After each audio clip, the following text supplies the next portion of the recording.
Jensen on stage, ladies and gentlemen! Fine, no problem. No problem. I see some people like running to their seats. It's okay, this isn't school, you're not gonna get in trouble. Or maybe you will. Oh, come on, not that kind of trouble. Calm down. How many of you were here last year? Wow. I guess I didn't mess up. I can't make any promises this year. Well, how's everybody's day going? Good? Yes?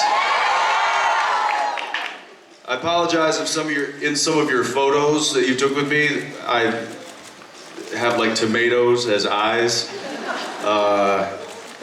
The lights and the fan and the lack of sleep has, you know, made my eyes shot, so I apologize for that. I'm not stoned. Or maybe I am. Anyway. Hi. Oh, good, that guitar's gone. I need to go through that again. Okay, all right. Feeling pretty good. It's, it wasn't 5, almost 5:30. Yeah, let's do some questions. How about you? Hi. Yeah, hi. So, you know, every director has his own style and some special director's things, like, you know, Kubrick's symmetrical.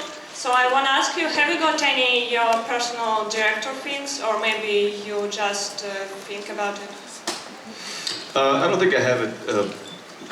I mean, I certainly am not a director that has had enough experience to establish a particular style. My style is supernatural.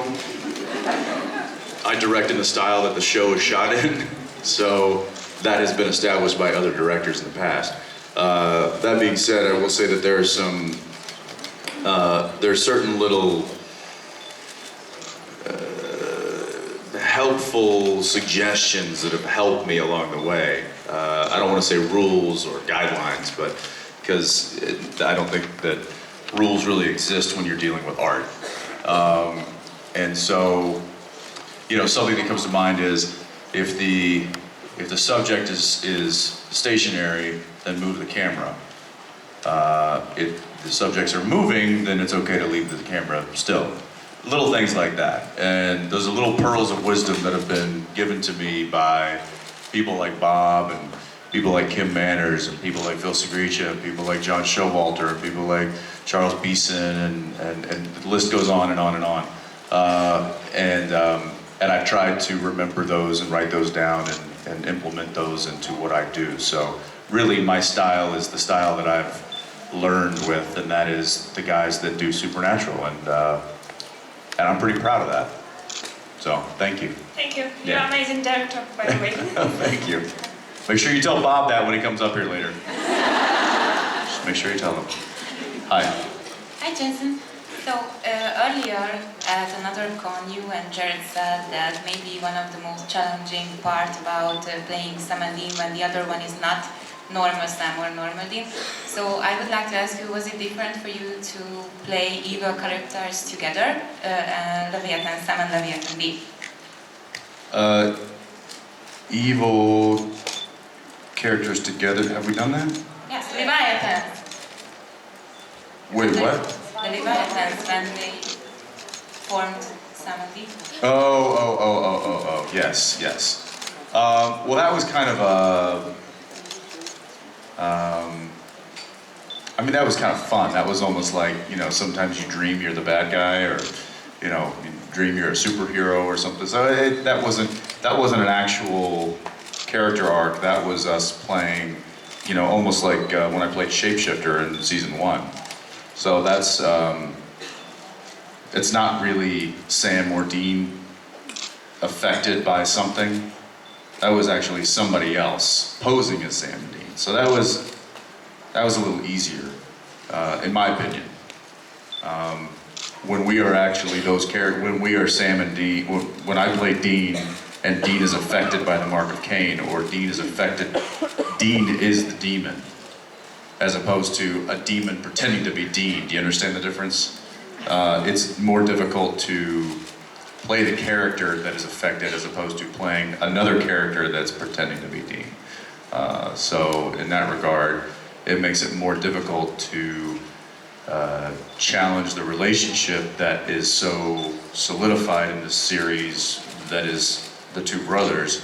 When you challenge that with bringing in a different aspect of the character, it can make it more difficult, which is why we say that it's very hard, because we're so used to relying on that relationship as the foundation of the show. And when you alter that relationship or try to change that relationship, it alters the foundation, and it's difficult to do sometimes. But at the same time, I think it makes for really good story points. So it's in my mind, it's a necessary evil. No pun intended. Thank you. Yeah. Hi. Hi.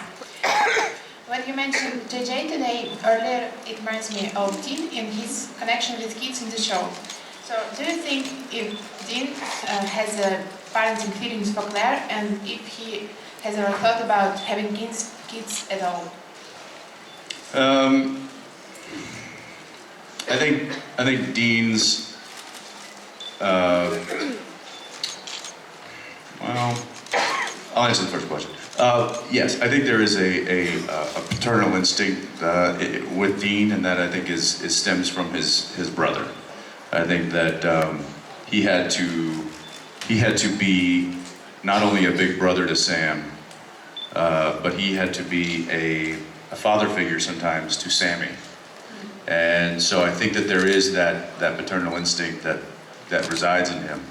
I think his opinion of being a father is probably the same as his opinion of having a meaningful relationship with somebody, and that is that if he brings a woman, or if he falls in love with a woman, then he knows that he is putting that person in danger. And I think that if he was to father children, then that he would be bringing people into his nightmare, and Dean does not want to do that. He wants to save as many people outside of his nightmare as possible, and protect the ones that he has now, and not bring more people in, because that would just make it even more difficult on him. So unfortunately, I don't think that fatherhood is in his future, but I do think that he would I think he'd make a good dad outside the life of Supernatural.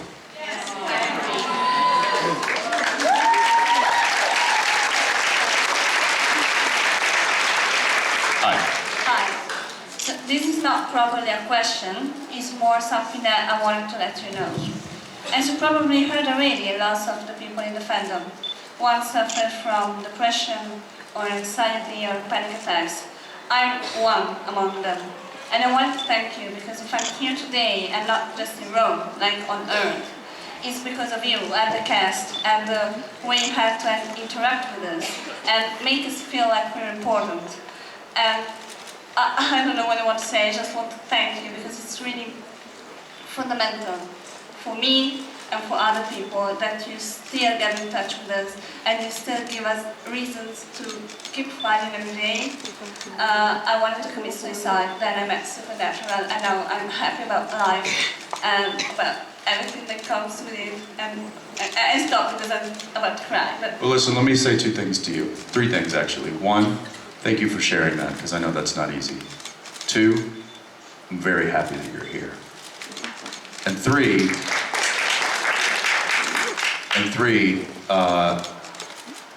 the show is about two characters who don't give up.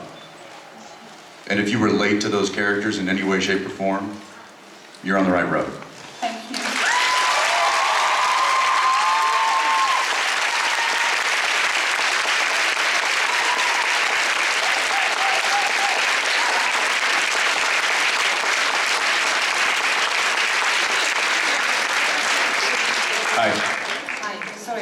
doing the last question. No, hey, we're here for all different reasons, so that's a great thing. You said earlier that you liked episode 200 very much.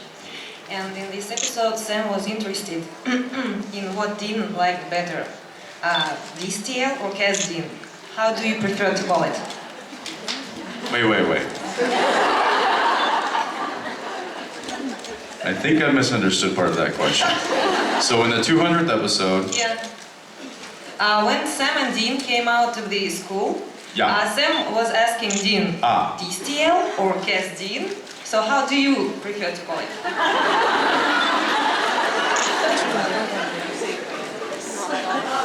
Either? Neither? I don't have a preference?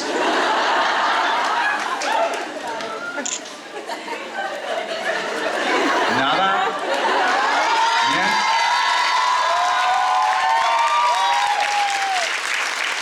Zero?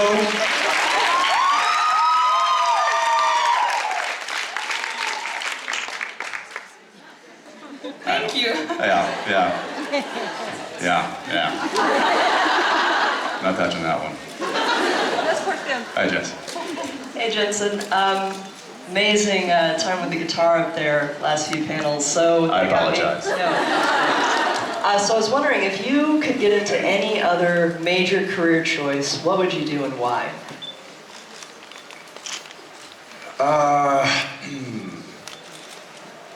It's kind of a difficult question because I've been doing this since I was 18 years old. And a lot of people don't know what they want to do until they're in their 20s. Or even later sometimes. So I didn't have a clear idea of where I wanted to go or what I wanted to do when I was 18 years old. And for those who have that passion and that drive and that clear understanding of where they want to be and what they want to be, more power to you. I did not. And the acting thing kind of came to me and pulled me into it, as opposed to me going and try to get a hold of it. So in that way, my future kind of directed itself. And it wasn't until a few years working in the industry that I realized that I not only liked to do it and enjoyed many aspects of it, but B, that I could do it.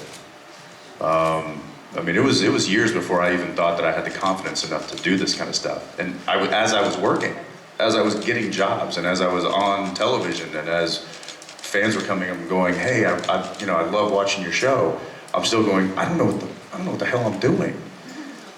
So I was into my early 20s when I figured out, I was like, okay, I can do this. So it took a while to build that confidence up. That being said, that if that had never happened, where would I be? I don't know. I would probably have something to do with water. I've always liked being on the water, being near the water, being, I jokingly say sometimes that I'd be a fisherman. I don't know that that's totally a joke. Maybe a sailor of some sort, I don't know. I could certainly cuss and drink like one if I need to. Yeah, there's a lot of different avenues and roads that I wonder about.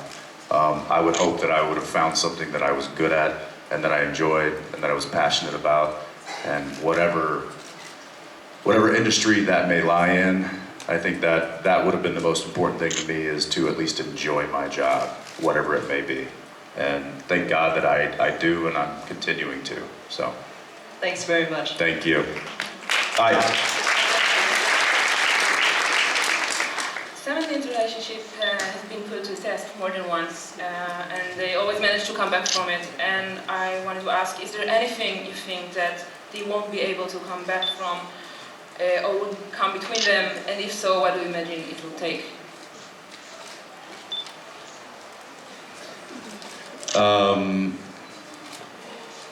I think the only thing that could ever that could ever ruin that relationship, that Sam and Dean, is if one of them gave up on the other one. But I don't ever see that happening. So I don't ever see that relationship ever being put so far beyond a reconciliation that it would break. So, but that's the only thing I could see, is that there's one literally wholeheartedly walking away from the other one and turning their back and leaving them. Because I think they dabbled with that in the past. You know, Sam tried to move on after Dean left, and Dean was like, make me a promise, go and live your life. But we could see that Sam struggled with that because he could never really let go. And we've seen that back and forth, and I think that that's one of the things, you know, going back to what I was saying a second ago, like, they just never give up on each other. And I think that that's the nucleus of what this show is. So if that was going to ever break, it would take that. Thank you. Yeah, thanks. Hi. Hi. First, thank you for being so amazing. And second, my question is... You're welcome.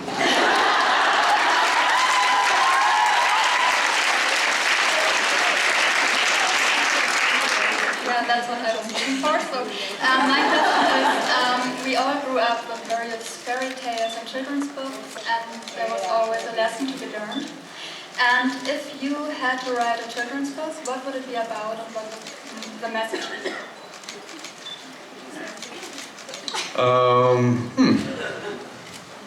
That's a good question. I mean, obviously there's a recurring message that's been talked about quite often lately, and I think that that's a really, really good one. So I'm trying to think of something else that's similar. But what's happening here? Oh, just pictures. So we have staff crawling in the ground down here. A children's book. Children's book. I gotta say, I've always liked the bear children's books, like just something that has to do with bears.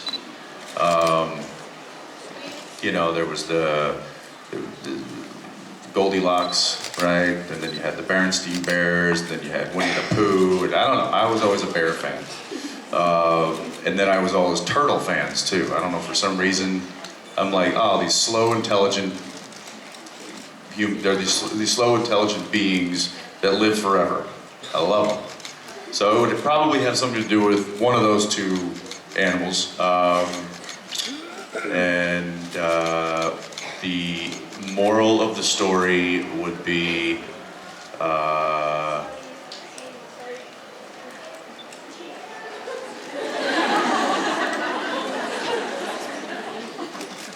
don't go blank in front of an audience.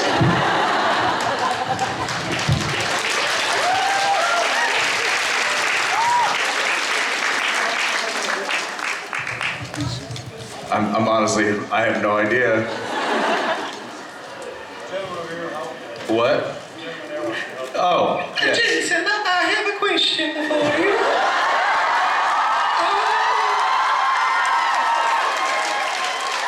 Sometimes it's clear you work with very big actors and wonderful people, but we want to know of all of the producers and writers on the show, which is your favorite?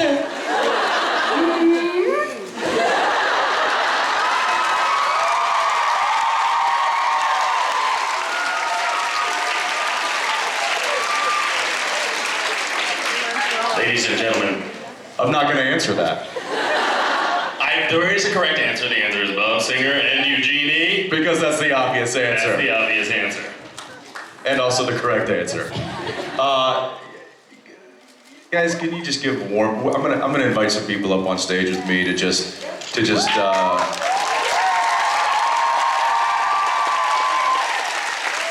gonna do one of two things. They're going to help me not go blank like I just did, and they're also gonna help me give you back the love that you deserve. So can I ask Bob Singer and Misha Collins to come up here?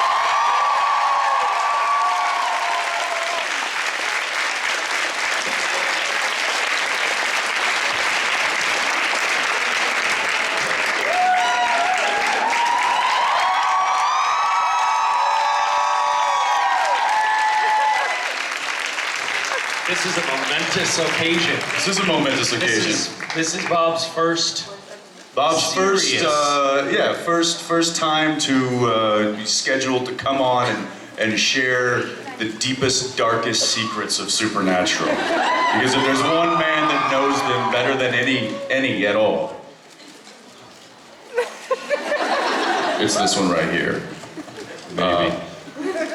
Hi Bob, how you doing? I'm doing okay. How you feeling? I'm a little nervous. This is a rough crowd, by the way. They will tear you to pieces. And a big crowd.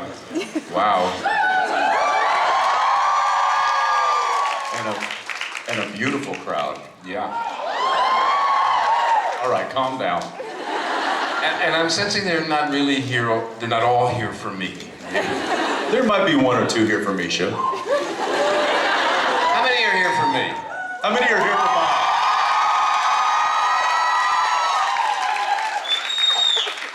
Hot crowd. I don't believe it.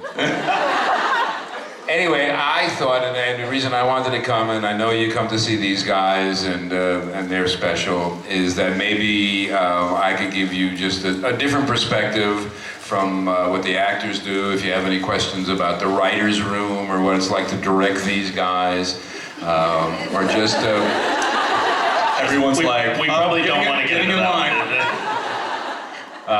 So that'll be my purpose. So, you know, fire away, and if you have any questions for me. Let me say to this young lady here, I apologize about the moral of the story. I will think about that, and I will find you. I think I can recognize the outfit. So, yeah, I'll see what I can do there. Did we walk in on you just going blank? Yeah, Is that what you happened? did. That doesn't happen that often, just so you know. But you were like this. She really, was it a stumper? What happened? Yeah. A logic puzzle? Yeah, the logic puzzle was if you could write a children's book, what would the moral of the story be? I'm sorry. Yeah, you did it. You stumped me. That is tricky because Congratulations. he raises immoral children. So it's true. It's true. So, all right. Well, we're gonna swing it over here and fire away any question you want. But remember, we should sort of set a remember ground the boss rule is here. I think that really all the questions should be Bob oriented because I mean the truth is this is a rare certainly is a rare occasion, and let's take advantage of it. There's a lot of questions that we field, from time to time where we're like, I don't know, like you'd have to ask a writer, producer, director, person. And fortunately, we have all three in this one right here. So, No pressure. Or no pressure. No pressure. You're welcome to ask, Misha a personal question about, his manscaping. But I don't think that that's probably where we need to go. So. I'm sorry, I'm not gonna. But I did, my original question was for you, Jensen, but it kind of works now that Bob's on stage because I tried counting and it seems like you are, Jensen, you're approaching like 70-something conventions since 2005. Misha has slightly more because he goes to the smaller ones and to Russia and He goes to the smaller ones? She's counting the Christmas parties that I host at my house. She's counting as conventions, so it's not really fair, but. Yes. Well, my question was if you could give yourself advice back in if you could go back and tell yourself what it's going to be like, what you're in for. But now that Bob's here and he's new here, what advice would you give to him for the convention circuit? What advice would I give to him? No, what advice they would give to you. Well, let me answer that.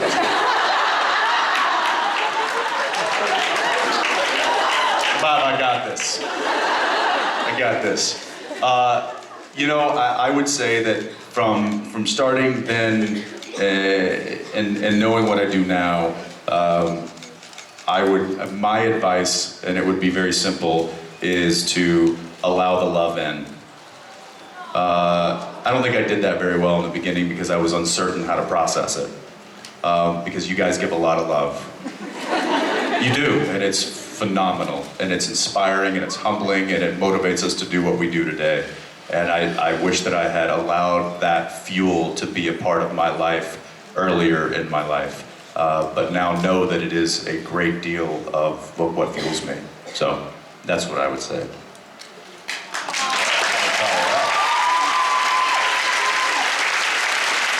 Thank you.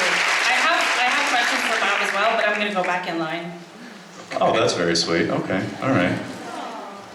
Hi there. Hello. Well, the question was for Jensen, but maybe someone wants to answer it.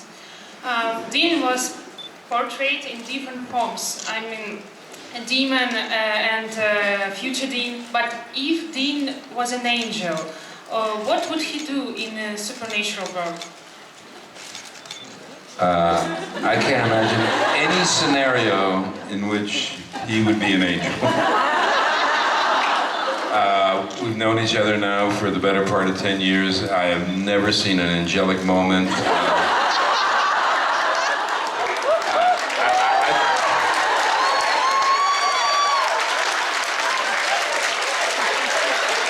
Were he to become an angel, I think the first thing he would say was, "Get these goddamn wings off of me. I don't like this." It's because I'm such an angel in real life. You know what they say? The villain is the hero of his own story, so. Thank you. I have a question for Bob.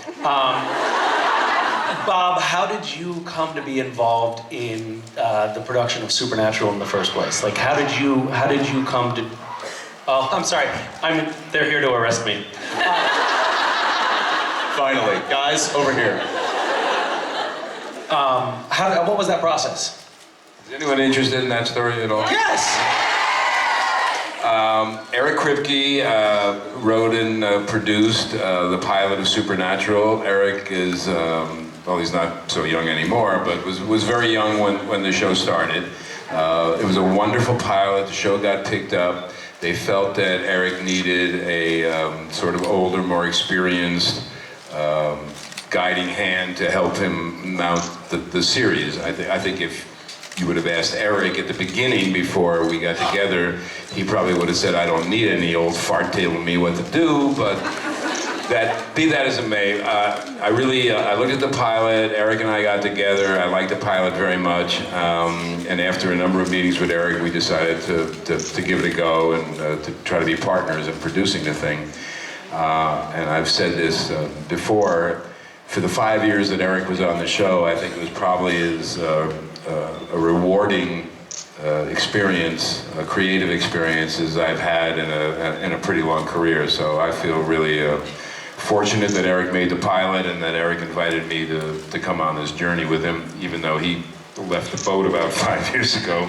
But, you know, so that's the way it happened. They do that sometime. Usually those marriages don't work, but this one worked great, and it's been a great ride. I have one more question. I'm sorry. You have a two-parter? It's a two-parter. Bob. Yeah, it's a two-part question. So you have worked on a lot of television shows over the years. Was there a point in the evolution of Supernatural when you realized that you were dealing with a show that had a unique relationship with its fan base that you hadn't seen before in your career? Was there a tipping point?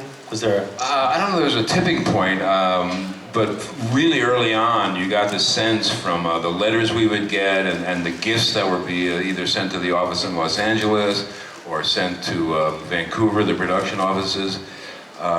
People went to these amazing lengths, tapestries, chess sets that are carved of the characters of Supernatural.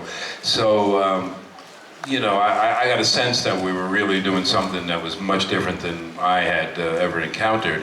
I don't think it was until I went to Comic-Con one year that I realized the extent. And then as I look out into this crowd, again, it's just sort of overwhelming. And as I said to a reporter who asked, I said, one thing about meeting the fans, and I think 52 countries are represented here, is that you guys are really a family. brought together by this TV show. And that's a remarkable thing, and I don't know how many TV shows can really say that. And you're all so nice and polite and seem to just love each other, and that's really unique. Except for you. And also, what you guys don't see is I mean, you are experiencing this family that is in this room and that is the fandom, but you don't get to experience the family that is the show. And this crew, we just took our and I think somebody tweeted it or Facebooked it or whatever that stuff's called. But it was the 10. It was every crew member or cast member that had been a part of the show for 10 seasons, and it was a rather large group. And a lot of the people, I mean, that's all 10 seasons. A lot of the people have been on for 8 years, 9 years, 7 years, 6 years. That's a very, very long time to spend on any one project in the entertainment industry. And so there's a family that exists within the show as well as surrounding the show that is pretty amazing and inspiring and intense. And I consider these guys two of my closest friends, and because of that, and that is a rarity. And the fact that is also reflected in what we see with you guys is just awesome in the true sense of the word.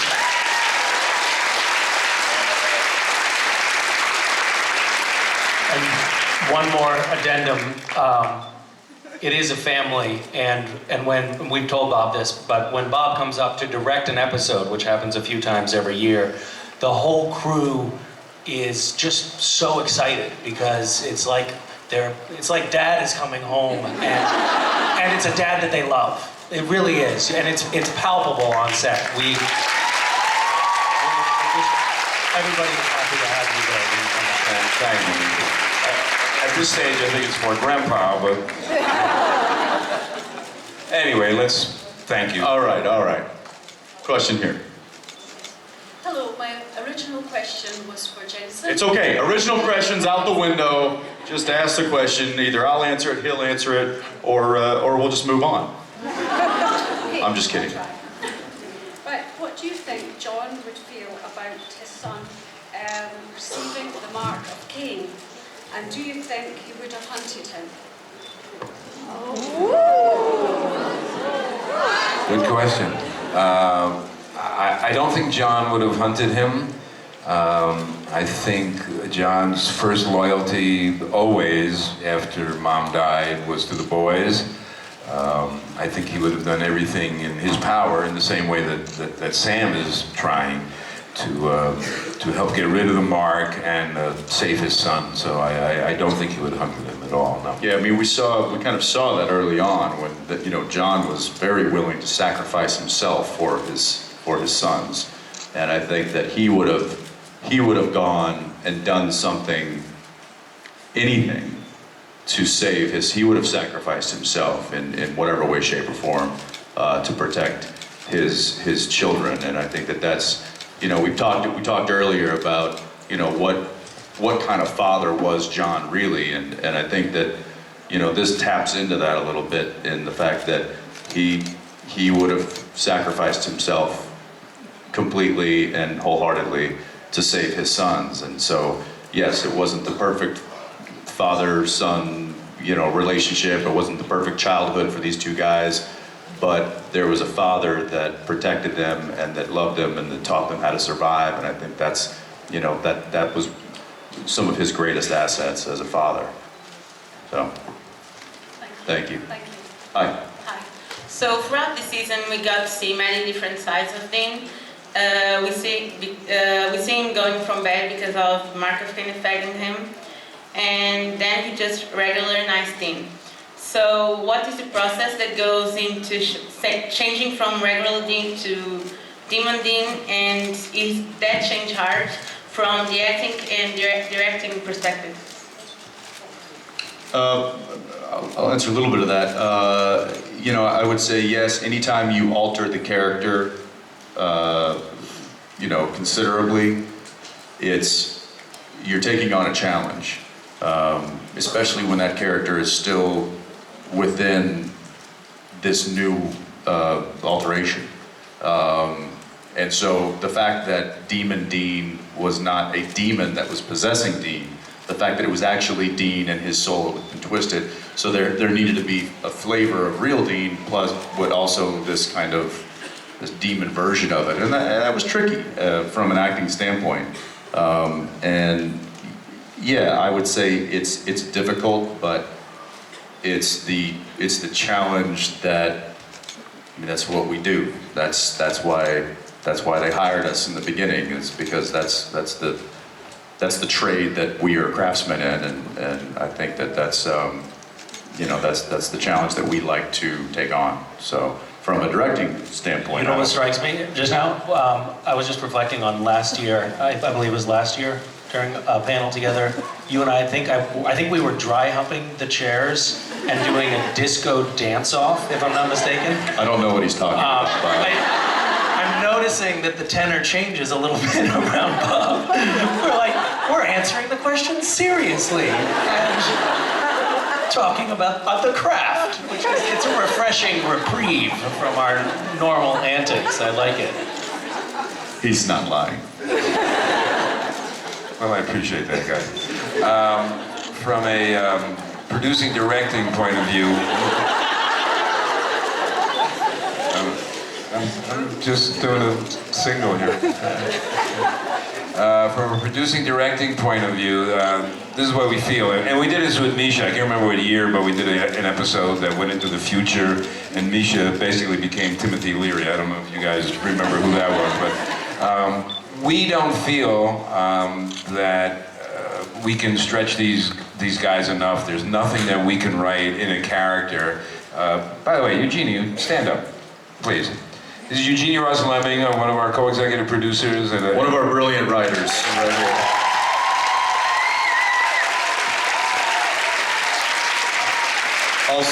Also the better half to this one.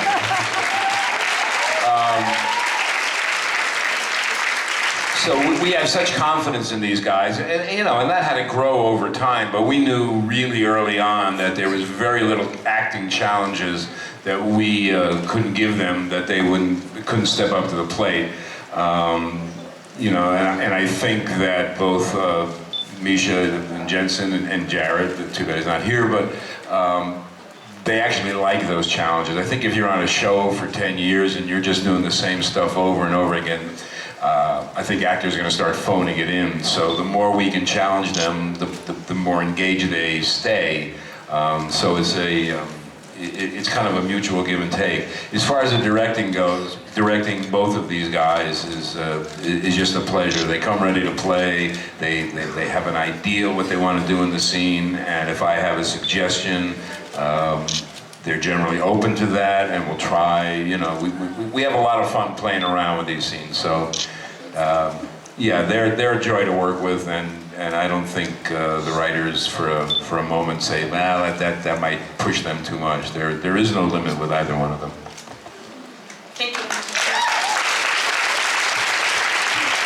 Have you shown your Bob directing impersonation? Oh, you guys have seen me do Bob, right? You've seen me do the Bob coming on stage and giving, like, I mean, the choice of words. Okay, here I'll be Jensen and you be Bob. Okay, but it's tough because I got to come up with the right words. The right words that Bob uses, because they're thought out and they're really particular. And what they do is, and this is from any really, really great director, is they know just the right thing to say that can pull that performance out of an actor. And when you have somebody that knows those words, it makes my job as an actor that much more simpler. So here I'll do Jensen doing a little bit from a scene where the.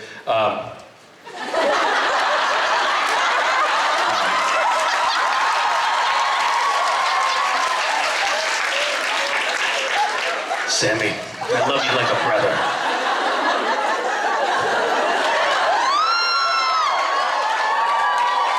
And then we hear, cut.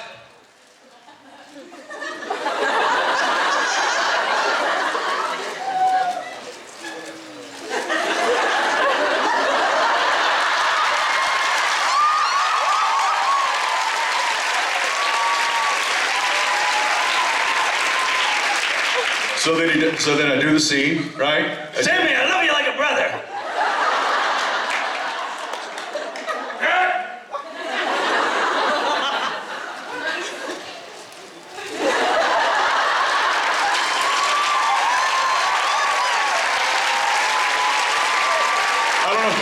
I don't know why I gave Bob the John Wayne walk.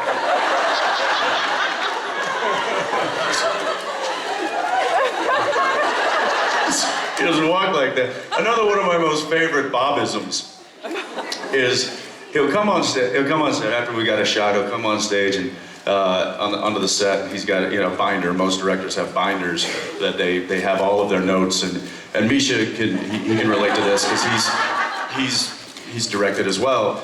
That the only way to survive as a director on Supernatural, in my opinion, and I think Misha will agree with me, is to kill yourself doing homework and prep. And if you don't show up to set with everything well thought out and have a roadmap that anybody can read and and it shows in the margins of your script. You will see copious notes and arrows sets and diagrams and graphs and pie charts and it's like just pages and pages. My binder is like this thick when the entire script is probably this thick. So it's just pages and pages of notes and diagrams and so much stuff.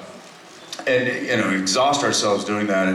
And Bob comes on set with his binder, with all of his directing stuff in it, and every now and again I just kind of take a look down and see what the master has written down, see if I can't maybe take a little something from it, and it'll be a script that is blank except for 2 words: close up. That's it. I can't fit any more words onto the pages of and he just has close up. I'm like, oh, that's really went to town on the homework on that one, didn't you, Bob? And now it's become a thing. I can't wait to see how little he has written in his script, which just makes me feel like a complete putz because it's like he can just basically come on and shoot from the hip as though he's a sniper. And that's a testament to his experience, but man, does that crack me up. And I just have to come over and look at the script and go, really? That's all you did? And he just folds over laughing. It's a good bit. It's a good bit. Yeah, there is an occasional doodle.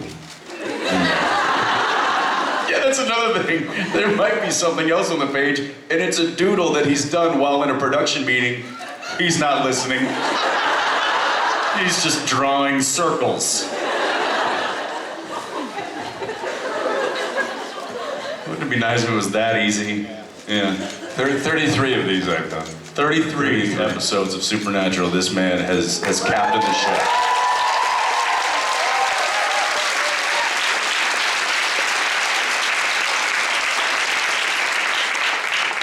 Hell yeah. Question for Bob. In respect of the French mistake, what do you think of the character's portrayal of you, and is it accurate?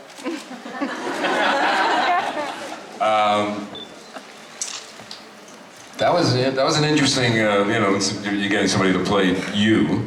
I have to give that one to Eugenie. Eugenie and Brian Doyle Murray worked together years ago in Second City. When she knew that this was going to happen, she said, you should really get Brian. We had dinner with Brian, and Brian was like trying to, pick up stuff. I said, just be you, Brian. You're more interesting than I am. And he was great. So I thank Eugenie for that really brilliant idea. And I loved what he did. I mean that's probably my favorite episode of 10 years. And these guys were fantastic, and Misha being a total jerk. I mean, it was himself. You know what my favorite part of that episode was? Right after it aired, my manager at the time This was one of the last professional conversations we had. My manager called up and said, you know, it's so refreshing to finally get to see you just being you. And I was like, you thought that was really me? You're fired. He's not kidding. I think that was it. But yeah, that was. Thank you. You know, I was in a restaurant. This was a couple of years ago, and I hear Jensen, and I just kind of Bob, and I turned around. It was Brian Dawn Murray. It was. I was shocked that he remembered me. I mean, it was, you know, he wasn't on that he was only on for a couple of days, but yeah, sure. Jensen, how the hell are you? Ah, this is my wife. And it was Bob. Is that it? Do I have to go? Do they have to go? I have to go. Can they stay? They can stay. I have to go. You can do an awful lot of sign language with just one finger. That was very impressive. Yes, this is it.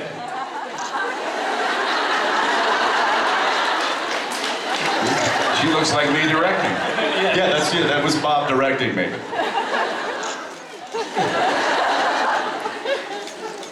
Another one of my favorite. This is Bob's term for the pace. We need to pick up the pace of the scene. A lot of times there's a lot of dialogue. It tends to drag, and it really, when there's exposition dialogue, you really got to burn through it. Otherwise, you just, you know, you lose interest in it. Then Bob just walks on stage. He's like,